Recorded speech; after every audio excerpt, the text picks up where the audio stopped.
In today's show, the Blazers split 2 over the weekend, Friday and Sunday, with the Memphis Grizzlies. A thriller on Friday night. They win in overtime, and they crumbled down the stretch on Sunday evening. These two games weren't all that different. Welcome to Locked On Blazers. Let's get into it. You are Locked On Trailblazers, your daily Portland Trailblazers podcast. Part of the Locked On Podcast Network, your team every day. What up, world? It's your past first point guard and Trailblazers reporter, Mike Richmond. You are listening to another episode of Locked On Blazers, part of the Locked On Podcast Network, available wherever you get podcasts and also on YouTube, coming at you each and every weekday, Monday through Friday. So make it your first listen. Tell your friends to do the same. It's Locked On Blazers, your team every day. Today's show, recapping a couple games against the Memphis Grizzlies. Friday and Sunday night, the Blazers split over the weekend with the Grizzlies, who were winless, but winless no more. Darn near 0-7 Memphis Grizzlies after the Blazers handed them their sixth straight loss to open the season on Friday night. We'll talk about both those games, talk about Shaedon Sharpe, talk about DeAndre Ayton, Toumani Camara. Skylar Mays had a dunk I didn't see coming. We'll talk about that, at least very briefly. And then we'll wrap up with some thoughts and to close the show after the Blazers' first 7 games and as they head out onto a road trip, which we'll look to a little later in the week when they are in Sacramento on Wednesday. But let's do what we do. We got 2 games to get through. Here's our fastest recap in the West. The Blazers on Friday night win 115-113 in overtime. They led 33-26 after 1. Memphis came out with a massive second quarter, an 18-2 spurt in the second quarter, but the Blazers held on, came back, and took a lead into the break, 54-53. Memphis led 77-76 after 3 quarters, and this game came down the stretch. Final 4 minutes. Blazers get a steal, a turnover at midcourt. Looks like they're going to get a layup the other way to cut an 8-point lead to 6. But Jaren Jackson Jr. tracks back on the ball, swats it off the rim, and Memphis gets a run-out David Roddy easy layup to put the Grizzlies up 10 points with 3 minutes and 21 seconds left. It's 100-90. The Blazers in the final 3 minutes and 20 seconds left close on a 12-2 run to force overtime. Malcolm Brogdon hit a big 3. He got to the free throw line late. And then with the clock ticking in the final seconds of the fourth quarter, Shaedon Sharpe drives. David Roddy reaches. He gets Shaedon goes to the foul line.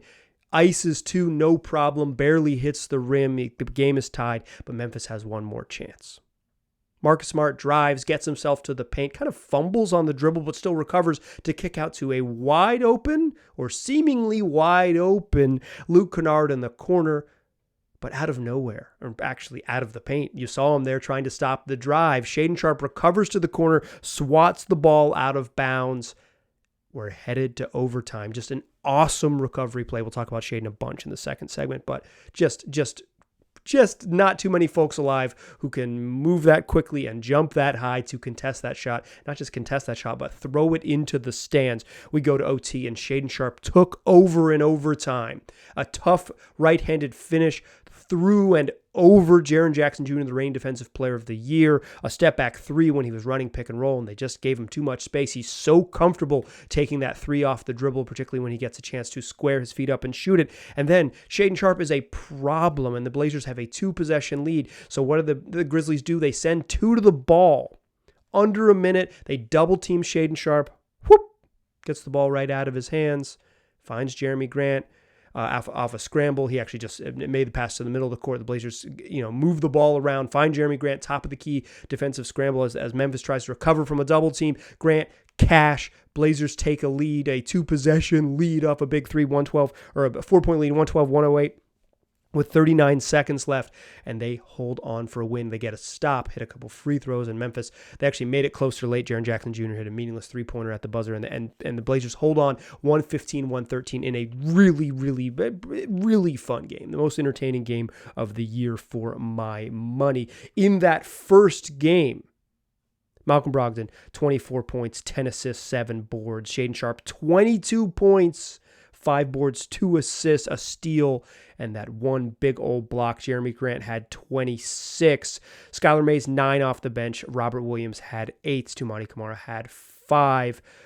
16 points and 12 boards for DeAndre Ayton. On the Memphis side in that game, Desmond Bane, 33 points, 8 boards, 7 assists. He was really stinking good. 30 points, 10 boards for Jaren Jackson Jr. to go along with 3 blocked shots. Zaire Williams, best game I've ever seen Zaire Williams play. He had 13.6 boards and 3 assists before fouling out. Memphis didn't get much from anyone else. Marcus Smart struggled in this one. 6 points and 3 boards, 4 assists, but he shot just 4 of 12 from the floor. That's your fastest recap in the West. But guess what? That was Friday night. That was the first game of the in-season tournament. The Blazers take a 1-0 lead. Their path to Vegas gets cleaner with that win on Friday night when they played on the funky red floor. But they came back, same teams, New Jersey, new court, same building, but it looked a little bit different to face the Grizzlies, who are 0-6. The Blazers improved to 3-3 on Friday night. And then they got to play the freaking 0-6 Grizzlies. Aw, dang. But it didn't get aw dang till late. The Blazers lead 32-30 after one. They led by 11 twice in the first quarter, but couldn't, it's first quarter of NBA basketball. Everybody makes a run, and the Grizzlies certainly did. And then Memphis closed that second quarter strong on Sunday night. Strong close to the second quarter, up 8 heading into halftime, 63-55. And it kind of looks like, you know what, Memphis, they struggled in that first game down the stretch. They just everything that could go wrong down the stretch in that game. Zaire Williams got a dunk coming out of a timeout that put the Grizzlies up 5, but then got called for a tech for hanging on the rim. Pull up, did like a little pull up after a two-handed dunk. Technical foul. Blazers get a free throw, and they get points on the other end. So they get a 3-point play and able to, get into their half-court offense setup and all of those things. Like should have been coming against full court pressure, clock running, all of those things. Instead, they get to advance the ball and make it all happen. It's just like Memphis melted down, and then it looks like, okay, well, they're gonna not melt down in this game. They played really well to close the quarter. They're gonna finally get right and get this win, and then the Blazers just were awesome coming out of halftime. Outscored Memphis 31-19 on Sunday night to take an 86-82 lead into the fourth quarter, and that lead kept growing because they were playing great. 4 minutes of that fourth quarter, the Blazers were stretched to 9 on 2 occasions, and then Jeremy Grant hits a 3, 98-86 with 8 minutes and 13 seconds left off a feed from Malcolm Brogdon. Jeremy Grant's balling. Malcolm Brogdon's played really, really well, particularly passing the ball on both Friday and Sunday night, like really just orchestrating things. And the Blazers are now up 12, final 8 minutes. Can they be the team? Send Memphis to the 0-7, get a winning record, end up 4-3 after 7 games, and end a really fun weekend? No, they can't. They struggled with like the biggest, most emphatic capital S you've ever seen. 26-2 from that point forward. Memphis Grizzlies outscore the Blazers 26-2 in the final 8 minutes and 13 seconds of the game on Sunday night. The Blazers, in that final 8 minutes and 13 seconds, did not make a field goal. Their only points came off 2 Malcolm Brogdon free throws. They went 0 for 14 with 4 turnovers in the final 8 minutes and 13 seconds. They had one possession where they got 5 shots. They just kept getting offensive rebounds and missing inside, and Jaren Jackson Jr. had a block, and Toumani Camara missed an open one, and they get the rebound, they miss another one. It was just a lot. But 0-14, 4 turnovers in the final 8 minutes, outscored 26-2, and the Grizzlies go on to win 112-110. That's your fastest recap in the West for Sunday.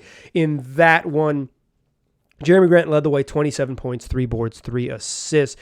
18 for Shaedon Sharpe to go along with 8 boards and 3 assists. Malcolm Brogdon had a game. He just did not shoot well, and he particularly shot poorly in the fourth quarter. He was shooting bricks when the Blazers really needed him, but he was really good before that. 18 points, 7 boards, 3 assists, just 1 turnover. It happened in that fourth quarter stretch when they were melting down. He was called for running over Marcus Smart. He probably did run right into his chest. I thought it was not a foul live, but it wasn't worth challenging because you were going to lose it on the replay, but it happens. That's what Marcus Smart does. Brogdon's 6 of 20 for his 18 points. 6 points for Matisse Thybulle, 6 points and 11 rebounds, for DeAndre Ayton. Off the bench, Skylar Mays, 7 points, and a dunk I just didn't know he had it in him. I didn't know he could do it. In the second quarter, Mays gets it at the top of the key, shows the ball. He shows pump fakes and shows the ball a lot. He's a show and go type of player. He passes up some threes. It's maybe my frustration in some ways with this game, although he took 5 of them on Sunday night. But shows the ball, takes a step into the paint and realizes he's going to rise up. Rises up, dunks as 2 defenders converge. Like, Skylar Mays can do that? Incredibly fun. 7 points, 2 assists for Mays in his 16 minutes. Robert Williams, 5 points in this game and left with a knee injury. Challenging a Jaren Jackson Jr. Play on defense, gets tangled up. Unclear if the injury happened on the step, which he seemed to take a weird step, or on the ensuing fall when Jaren and him got kind of tangled up and he landed. But he was limping when he got up. He tried to get subbed out, but it was because of the way the rules work. He had to play the next possession. The Blazers actually played it out, and Shaedon Sharpe hit a 3 when Rob was just hiding in the corner limping, but leaves the game, goes right back to the locker room. Not good. Not a good thing. Bummer for Rob Williams. He finished with 5. Toumani Camara, 8 points off the bench. I might have already done him. Jabari Walker, 5. Didn't shoot well from 3, but I thought he was really active once he stopped missing 3-pointers for Walker in his 16 minutes. That's your fastest recap in the West. That's both games. I want to talk about Shaedon Sharpe a bunch. I want to talk about DeAndre Ayton, and I want to talk about Toumani Camara. We will do all of it in the second segment, because Shaedon Sharpe was great on Friday night. This was like you could see what he can become, and the Blazers probably needed something not too dissimilar on Sunday. Toumani Camara, he's been a really, really fun part of this stretch. We'll talk about him. And DeAndre Ayton, I have some extended thoughts on him. We'll talk about all 3 of those in the second segment. Join me there. First, let's talk about game time. The Blazers are gone on the road. They're probably going to come back because they have like a extended time between games. But they don't play another home game until about 10 days from now, as you were listening to this. So, say you don't decide now that you want to go back to their game when they get back in Portland and play the Kings. You're like, we'll decide later. We'll decide. It comes, next Monday. You haven't decided. Next Tuesday, you haven't decided. Day of the game, Wednesday. There's no better place if you're a procrastinator to get last minute tickets than on the Gametime app. I love Gametime because it's got the all-in prices. You pull it up on your phone, you'll see a little map of the Moda Center, and what you see is what you get. There's no hidden fees. You're not going to click through and find out you got a $27 convenience charge, a $13 printed home charge. What you see is what you get right there on the app. You can buy last-second tickets in 2 taps. So you decide Wednesday afternoon you want to go to the game, no problem. Download that Gametime app, create an account, and use the code LOCKEDONNBA. You get $20 off your first purchase. Terms apply. Again, all you got to do is create an account and use the redemption code LOCKEDONNBA. That's LOCKEDONNBA for $20 off. Download Gametime today. Last minute tickets, lowest price, guaranteed. All right. The Blazers split. Win Friday, lose Sunday.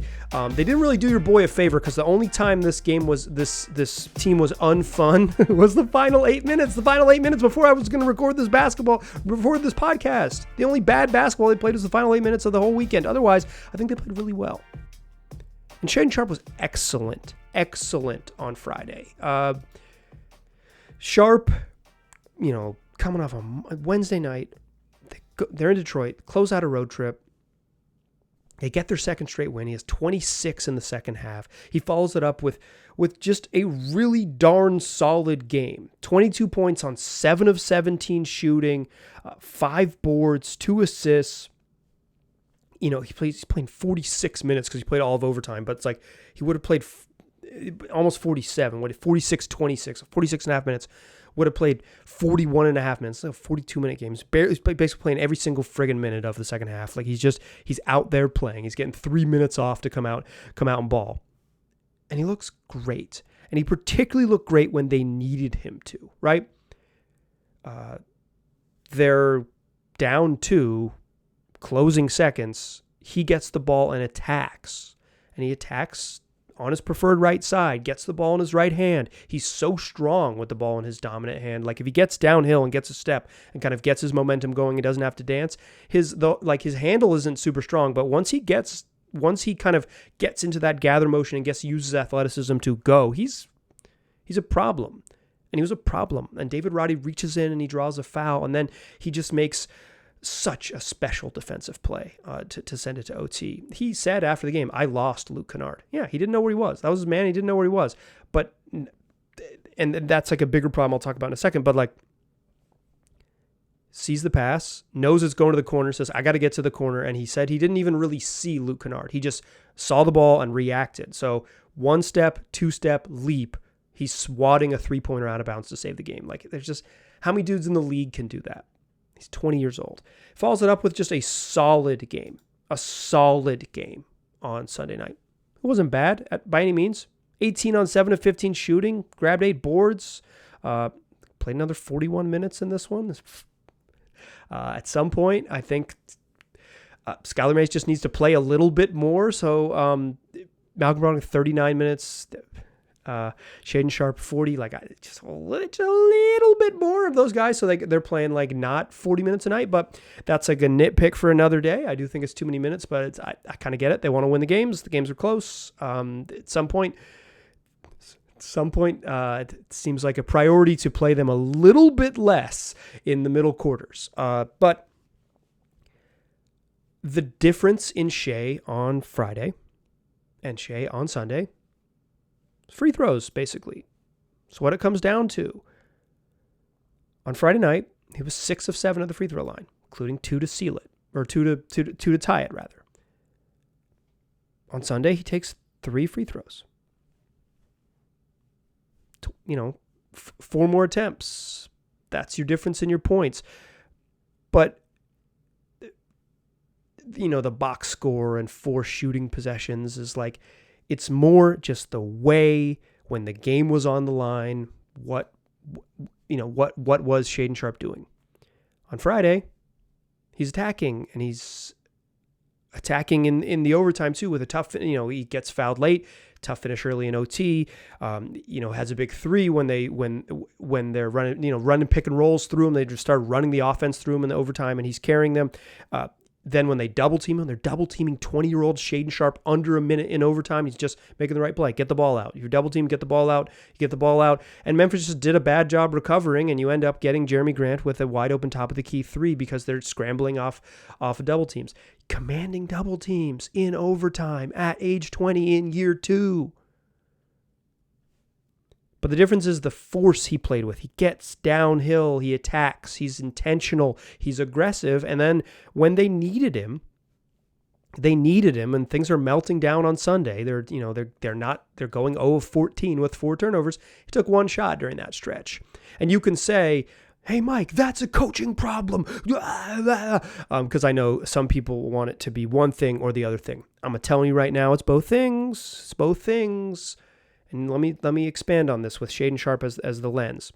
Blazers are getting rocked, right? It's like the game's slipping away from them. The Grizzlies have figured out what they want to do. They're going to put DeAndre Ayton in pick and rolls, and Desmond Bane is going to attack, and then attack some more. And he's going to make DeAndre Ayton guard him in pick and rolls every single time down the floor. They move Ayton to Bismack Biyombo. He says, I don't care if it's Bismack Biyombo. Biz, come set a screen. Big dog, I'll still attack and take a mid-range jumper this time. Like, they were just going after it. They found a matchup that worked. Chauncey knows that. He has to take a timeout. He does. Coming out of the timeout, they run an action for Shaedon Sharpe. They run a play for him, right? Like, Malcolm Brogdon is shooting bricks. Like, he's played well, but he's shooting bricks in the fourth quarter. They just need some variety. And Jeremy Grant isn't that. Like, if you give the ball to Jeremy Grant, he's going to shoot it from 17 feet. It's going to be difficult. Shaedon is the guy who can get downhill. He can get to the rim. He can make plays off of that. They need him to run stuff, right? They need him to be in it. And he attacks a little bit and gets cut off because they're loading up to him because they're playing a lineup without a ton of shooters, and he gets off the ball and someone else, Jeremy Grant, ends up shooting it on the possession. It's probably the right pass.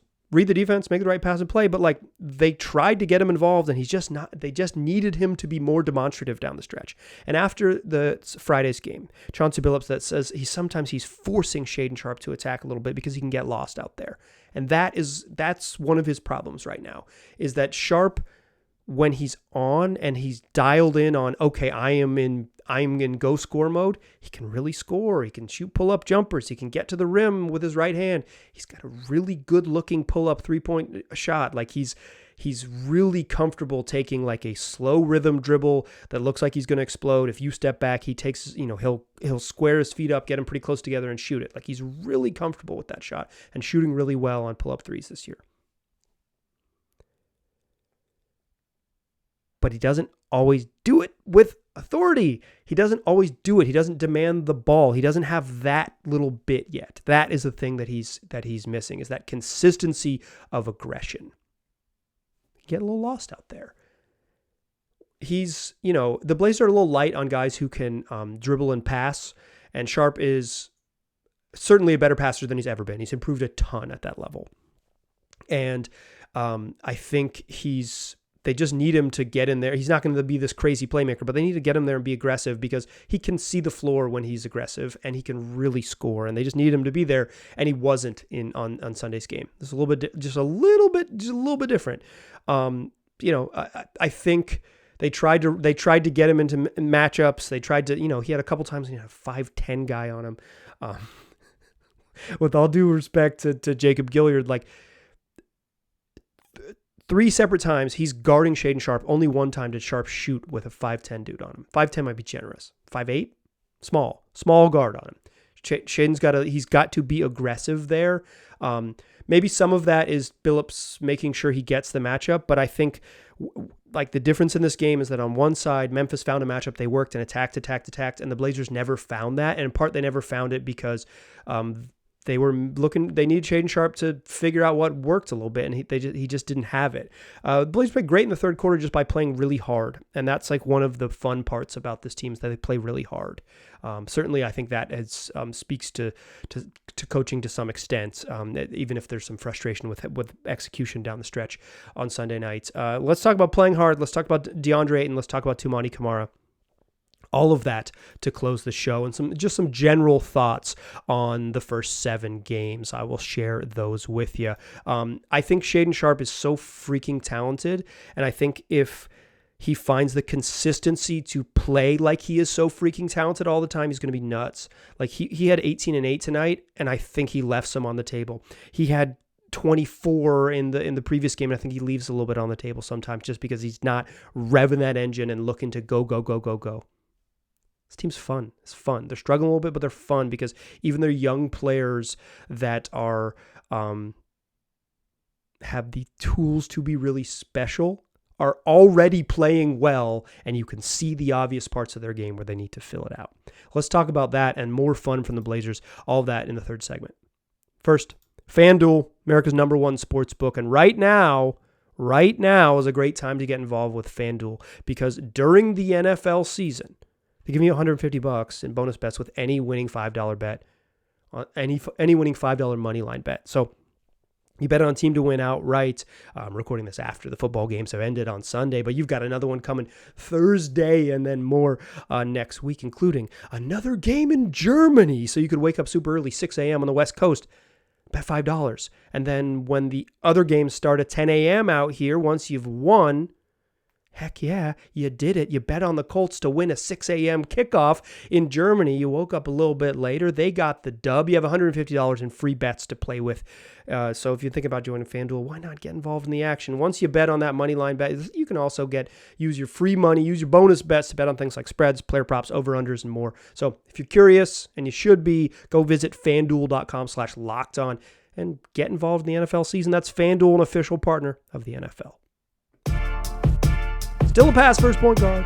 I'm still Mike Richmond, and you are still listening to Locked On Blazers.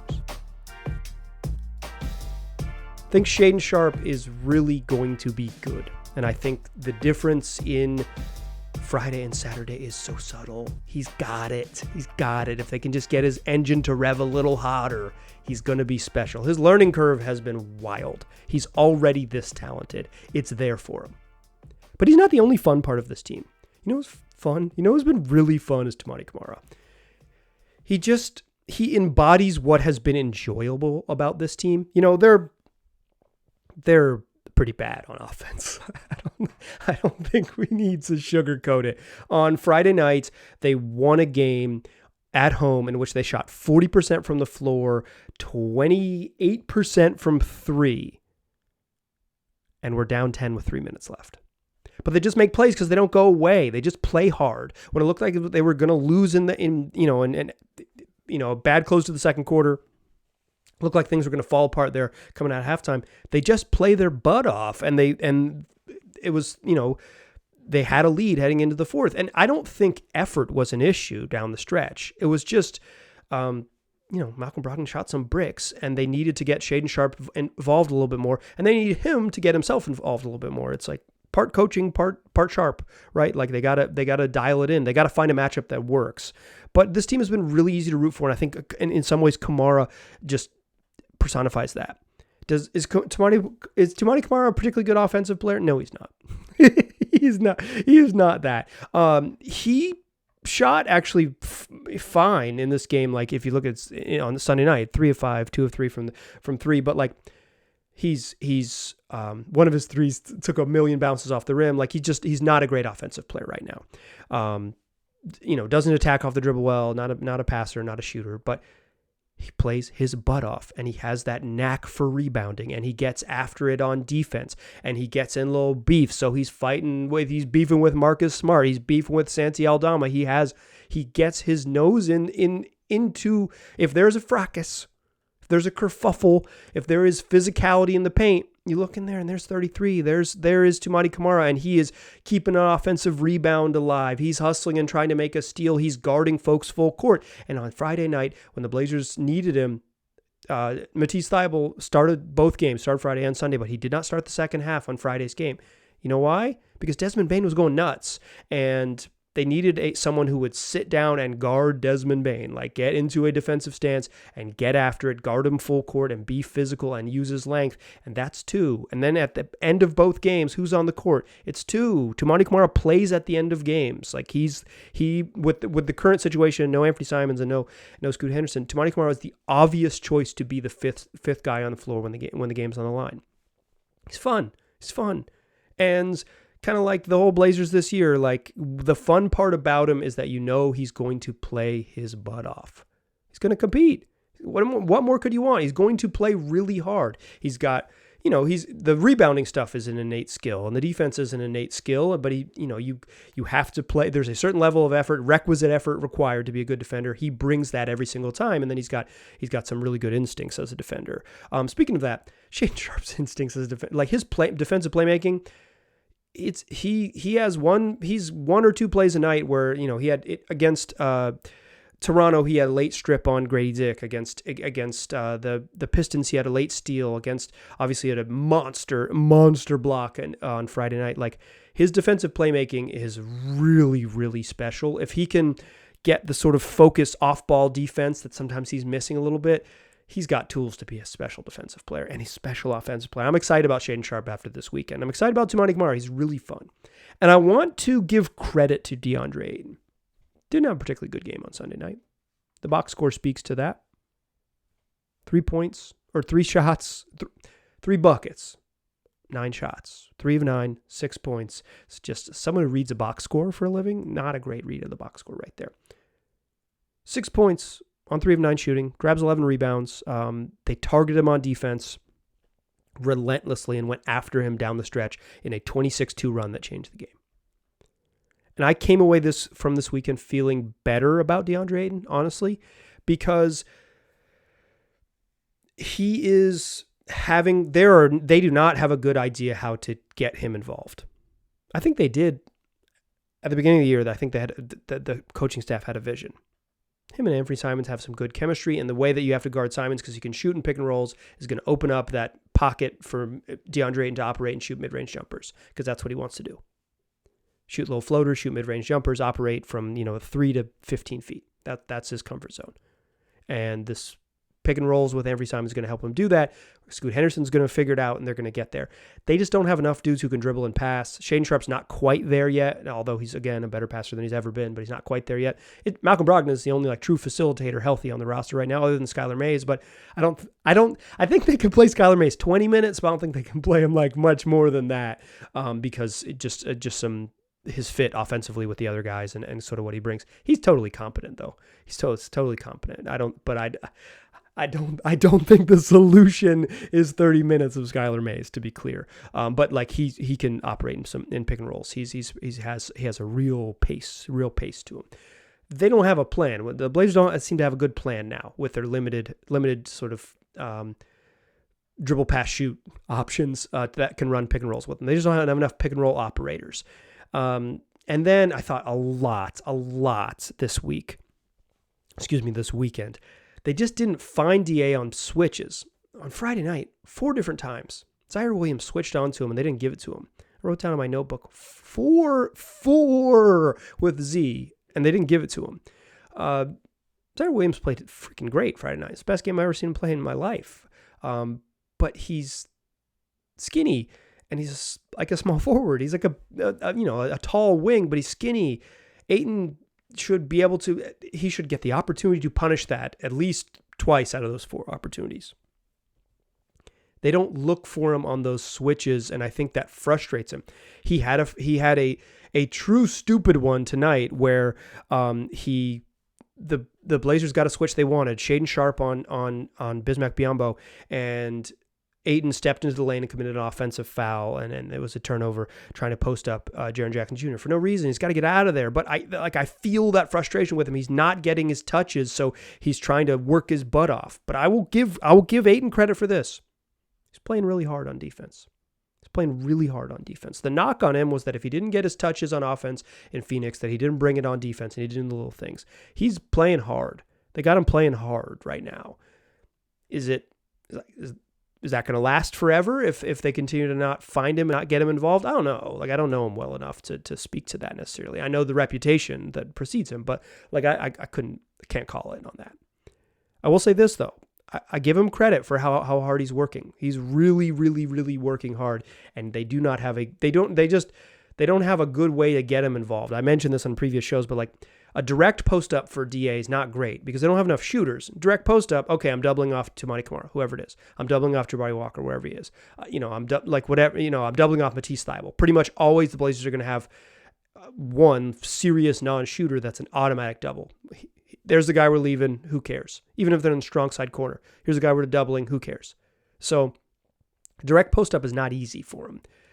Pick and roll, they don't have enough operators for him. So for me, the way to find him is if teams are going to switch, and they do, most teams switch. A lot of teams, not every team will switch 1 through 5, but you